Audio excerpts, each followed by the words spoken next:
Assalamualaikum warahmatullahi wabarakatuh. Halo semuanya, bertemu lagi dengan saya Bella Octaviana.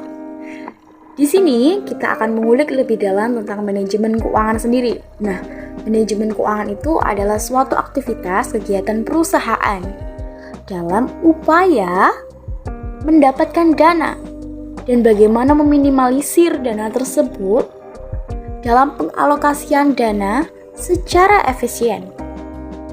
Nah, manajemen keuangan biasanya lebih identik dengan kata manajer keuangan. Manajer keuangan sendiri adalah seseorang yang mengatur, mengelola, mengawasi adanya lalu lintas keuangan di perusahaan.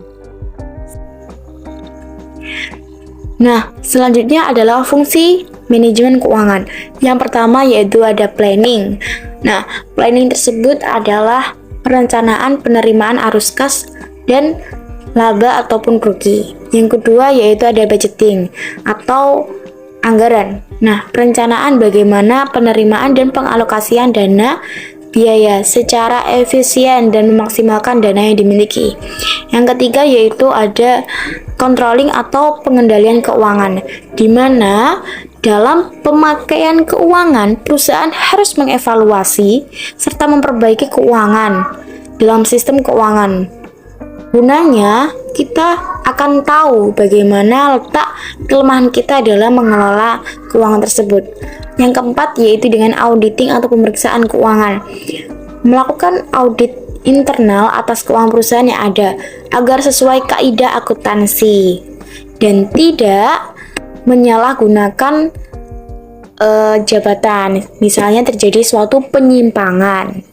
Dan yang terakhir adalah reporting atau pelaporan keuangan, yaitu melaporkan setelah adanya controlling, auditing, maka akan dilakukan pelaporan keuangan sebagai bentuk tanggung jawab manajer keuangan terhadap dana dari perusahaan tersebut.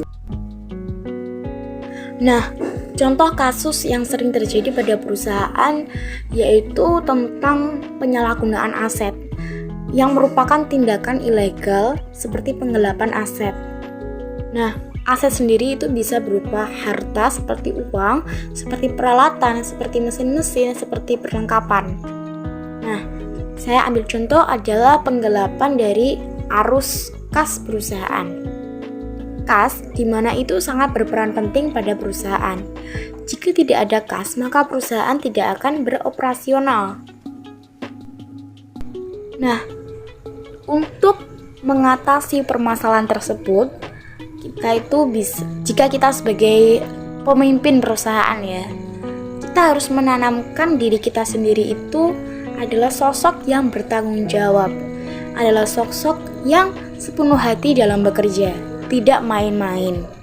Yang kedua yaitu kita menghormati bahwa uang itu adalah milik orang lain. Uang itu adalah milik perusahaan yang digunakan untuk operasional perusahaan. Yang ketiga yaitu jangan mudah mempercayai orang lain. Karena pada dasarnya memang orang lain pada awalnya itu bisa dipercaya.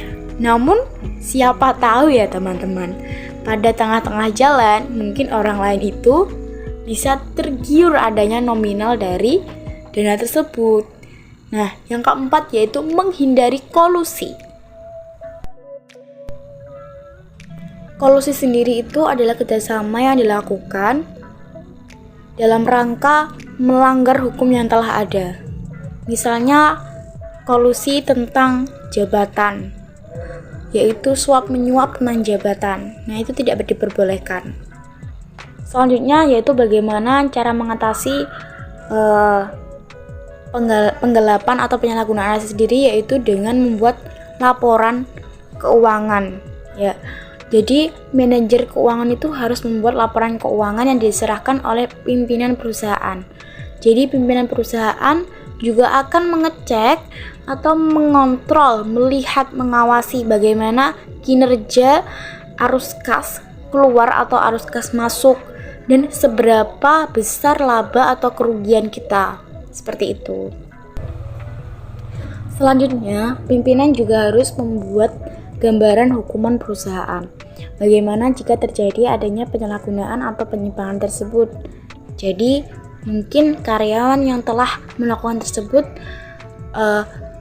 mendapatkan surat peringatan, dan surat peringatan itu pasti kan ada tingkatannya. Ada surat peringatan 1, ada surat peringatan 2, ada surat peringatan 3. Nah, jika tidak diperbaiki atas kesalahan tersebut, seperti yang telah diberikan surat peringatan sampai 3, berarti memang karyawan tersebut tidak dapat dipercaya lagi dan bisa saja dikeluarkan dari perusahaan, seperti itu. Jadi dalam menyelesaikan tersebut harus benar-benar teliti terhadap adanya penyimpangan tersebut. Sekian penjelasan dari saya, kurang lebihnya saya mohon maaf. Wassalamualaikum warahmatullahi wabarakatuh.